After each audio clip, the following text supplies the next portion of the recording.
Viewers அனைவருக்கும் வணக்கம். இன்னைக்கு எக்ஸல்ல இருக்கக்கூடிய கேமரா டூல் ஆப்ஷனை எப்படி நம்ம பயன்படுத்துறது, அதை பயன்படுத்துறது மூலியமா எந்த அளவுக்கு நம்மளோட டேட்டா வந்து மோர் பிரசன்டபிளா கொண்டு வர முடியும். மோர் பிரசன்டபிள்னா ஒருவேளை நம்ம டேஷ்போர்டில் ஒர்க் பண்ணிட்டு இருக்கும்போதோ இல்லை ஒரு சில டேட்டா செட்டில் ஒர்க் பண்ணும்போதோ நம்ம ஒரிஜினல் டேட்டாவில் நம்ம ஒர்க் பண்ணும்போது ஆட்டோமேட்டிக்காக நம்ம சார்ட்டில் அதுவே அப்டேட் ஆகிடணும். அதை எப்படி நம்ம பார்க்குறது, காலம் ஏதாவது இன்சர்ட் பண்ண கூட அந்த சார்ட் வந்து எக்ஸ்பேண்ட் ஆகக்கூடாது, அதை பற்றி எல்லாமே நம்ம பார்க்கலாம். குயிக்காக ஒரு டெமோ பார்த்து அதுக்கப்புறமா நம்ம வீடியோ செக்ஷனுக்குள்ளே போகலாம். இப்போ வந்து நம்மளுக்கு ஒரு டேட்டா இருக்குது. இந்த டேட்டா வந்து நான் ஆல்ரெடி கேப்சர் பண்ணியாச்சு. இங்கே பாருங்கள், இந்த மொமெண்ட் நான் செலக்ட் பண்ணும்போது 2020 மட்டும் நான் செலக்ட் பண்ணுறேன். ஸோ இந்த 20 நான் செலக்ட் பண்ணுறது மூலிமா ஸோ சார்ட்டில் உடனே அந்த பர்டிகுலர் இயரில் சேல் ஆன அமௌண்ட் மட்டும்தான் வருது. அதே மாதிரி இங்கே நம்மளுக்கு என்ன சேஞ்சஸ் இருக்கோ அதே மாதிரி என்னுடைய மெயின் டேஷ்போர்டில் இங்கே பாருங்கள், இங்கே ரிஃப்ளெக்ட் ஆகும். அதை எப்படி நம்ம செய்கிறதுனா, இங்கே இருக்குது பாருங்கள், இந்த கேமரா ஆப்ஷன் இங்கே இருக்குது பாருங்கள், இந்த கேமரா டூல், இந்த ஆப்ஷனை பயன்படுத்தி தான் இதை நம்ம செய்ய போகிறோம். ஓகே, இன்னொரு முக்கியமான விஷயம் இங்கே சொல்லணும்னா, அப்புறம் நார்மல் சார்ட் இருக்கும்போது இது வந்து நார்மல் சார்ட், இது வந்து இது இமேஜில் இது வந்து இப்போ நான் இங்கே ஒரு காலம் இன்சர்ட் பண்ணும்போது இதனுடைய சார்ட் வந்து எக்ஸ்பேண்ட் ஆகும். இது நிறைய பேருக்கு இந்த டேஷ்போர்ட் பண்ணும்போது ரொம்பவே சேலஞ்சஸாக இருக்கும். ஆனால் இங்கே இமேஜில் காலம் இன்சர்ட் பண்ணோம்னா இங்கே நம்மளுக்கு அந்த சார்ட் வந்து எக்ஸ்பேண்ட் ஆகாது. ஸோ இதை எப்படி நம்ம முழுசாக பண்ணுறதுன்றதை பற்றி தான் இந்த வீடியோவில் பார்க்க போகிறோம். ஒருவேளை இன்னும் நீங்கள் நம்ம சேனல் சப்ஸ்கிரைப் பண்ணாமல் பார்த்துட்டு இருக்கீங்கன்னா மறக்காமல் சப்ஸ்கிரைப் பண்ணுங்கள். சப்ஸ்கிரைப் பண்ண கையோட பெல் ஐக்கான் செலக்ட் பண்ணி ஆலை செலக்ட் பண்ணுங்கள். அப்போ தான் இனிமேல் வரக்கூடிய டிப்ஸ் அண்ட் ட்ரிக்ஸ்னுடைய எக்ஸல் வீடியோஸ் எல்லாமே உங்களால் பார்க்க முடியும், மிஸ் பண்ணாமல். ஓகே, ஸோ இதை நம்ம கிரியேட் பண்ணுறதுக்கு முன்னாடி இந்த கேமரானுடைய இந்த ஆப்ஷன் இங்கே வந்து உங்களுக்கு இந்த குயிக் ஆக்சஸ் டூல்பாரில் இருக்காது. அதை நம்ம தான் ஒரு சில ஸ்டெப்ஸ் பண்ணுறது மூலிமா அங்கே நம்ம கொண்டு வர முடியும். ஸோ இந்த ஆப்ஷன் வந்து ரெண்டு மெத்தடில் கொண்டு வரலாம். ஒன்று வந்து இந்த ட்ராப் டவுனில் just you click on this drop down, more கமெண்ட்ஸை கிளிக் பண்ணாலையும் அந்த பேஜை நம்மளால் கொண்டு வர முடியும். So once you get this page quick access toolbar, இந்த பேஜ் வந்த உடனே இந்த பாப்புலர் கமெண்ட்ஸில் இருந்து ஆல் கமெண்ட்ஸ் சேஞ்ச் பண்ணிக்கோங்க. ஆல் கமெண்ட்ஸ் சேஞ்ச் பண்ண உடனே ஜஸ்ட் டைப் சி டைப் பண்ணுங்கள். சி டைப் பண்ண உடனே என்னென்ன கமெண்ட்ஸில் வந்து சியில் ஸ்டார்ட் ஆகுதோ அது எல்லாமே உங்களுக்கு ரிஃப்ளெக்ட் ஆகும். இந்த இடத்துல நீங்கள் கேமரான்ற ஆப்ஷன் இருக்கு இல்லைங்களா, இந்த கேமரா இந்த ஆப்ஷனை செலக்ட் பண்ணி அப்படியே ஆட் பண்ணுங்கள். ஸோ ஆட் பண்ண உடனே இப்போ நான் ஆல்ரெடி ஆட் பண்ணிவிட்டேன், அதனால் எனக்கு எரர் வருது. இந்த ஆட் மேலே கிளிக் பண்ண உடனே உங்களுக்கு ஆட் ஆகிடும். இந்த குயிக் ஆக்சஸ் டூல் பாரில் உங்களுக்கு இந்த ஆப்ஷன் உங்களுக்கு காட்டும். இப்போ கிளிக் ஆன் ஓகே. இன்னொரு ஆப்ஷன் என்னென்னா ரைட் கிளிக் பண்ணுங்கள். ரைட் கிளிக் பண்ண உடனே இந்த very second option customize quick access toolbar, இதை கிளிக் பண்ணுங்கள். கிளிக் பண்ண உடனே it will take you to the same page. முன்ன நம்மளுக்கு என்ன பேஜஸ் வந்து இல்லையோ அதே பேஜஸில் just you select all comments and type just C, அதுக்கப்புறம் இந்த கேமரா ஆப்ஷனை கொண்டு வாங்க. அவ்வளோதான். இந்த ஆப்ஷன் ஃபஸ்ட்டு நம்ம சார்ட்டுக்கு பயன்படுத்தலாம், அப்புறம் டேட்டா செட் போகலாம். வெரி சிம்பிளாக சொல்லணும்னா, நீங்கள் ஃபோட்டோ எடுக்கும்போது அந்த பொசிஷன் நல்லா கரெக்டாக வச்சுட்டு ஃபோட்டோ கிளிக் பண்ணுறீங்க பார்த்தீங்களா, அதே மாதிரி தான் இங்கேயும் நம்ம பண்ண போகிறோம். இப்போ நம்ம இங்கே அதனுடைய ரேஞ்சை நம்ம செலக்ட் பண்ணலாம்.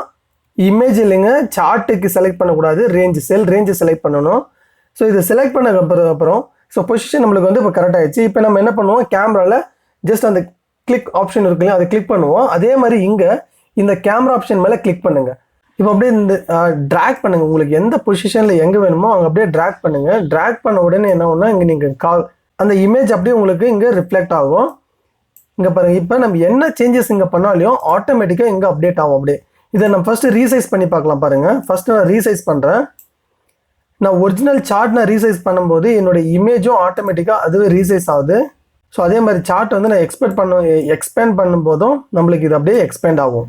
அதே சமயத்தில் இங்கே இயரில் நீங்கள் 2021 நீங்கள் செலக்ட் பண்ணும்போது உங்களுடைய ஒரிஜினல் சார்ட் அப்டேட் ஆகும்போது அந்த இமேஜ் நீங்கள் எடுத்துருக்கீங்களா, அந்த இமேஜும் ஆட்டோமேட்டிக்காக அப்டேட் ஆகிடும், எந்த சேஞ்சஸும் வேண்டாம். ஸோ டேஷ்போர்ட் நீங்கள் க்ரியேட் பண்ணும்போது எப்பயுமே இந்த மாதிரி வந்து ஒரு இமேஜாக நீங்களோட சார்ட்டை கன்வெர்ட் பண்ணிவிட்டு இந்த ஃபோட்டோ ஆப்ஷன் பயன்படுத்தி ஒரு இமேஜாக எடுத்துகிட்டு அதை வந்து பேஸ்ட் பண்ணுங்கள். அப்போ தான் ரொம்பவே யூஸ்ஃபுல்லாக இருக்கும். எந்த ஒரு சேலஞ்சஸ் அவ்வளோ நம்மளுக்கு வராது. சடனாக ஏதோ ஒரு ரிக்வஸ்ட் வரும், மிடில் ஒரு காலம் இன்சர்ட் பண்ணணும்.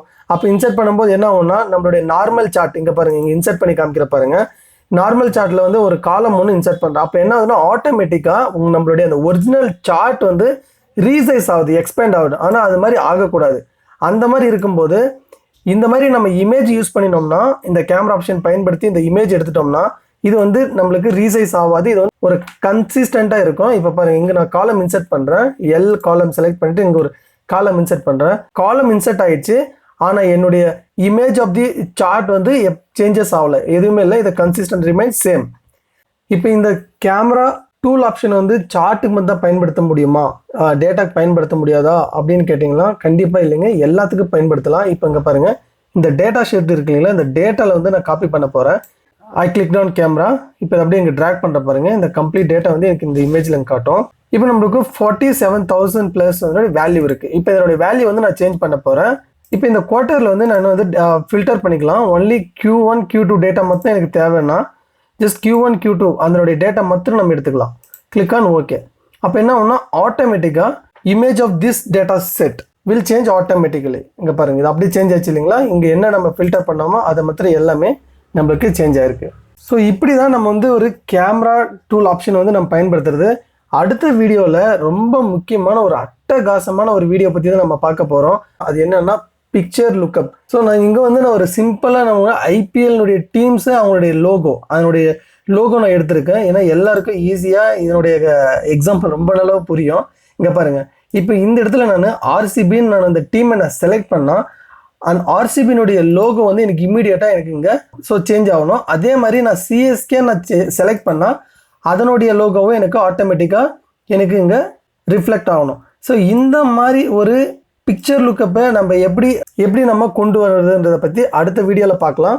இந்த வீடியோவில் இருக்கிற கண்டென்ட் எல்லாம் உங்களுக்கு பிடிச்சிருந்ததுன்னா மறக்காமல் லைக் பண்ணுங்கள். இன்னும் சப்ஸ்கிரைப் பண்ணாமல் இருந்தால் சப்ஸ்கிரைப் பண்ணுங்கள். அப்படியே ஃப்ரெண்ட்ஸ் கூட எல்லாரும் கூட ஷேர் பண்ணுங்கள். தேங்க்யூ ஃபார் வாட்சிங்.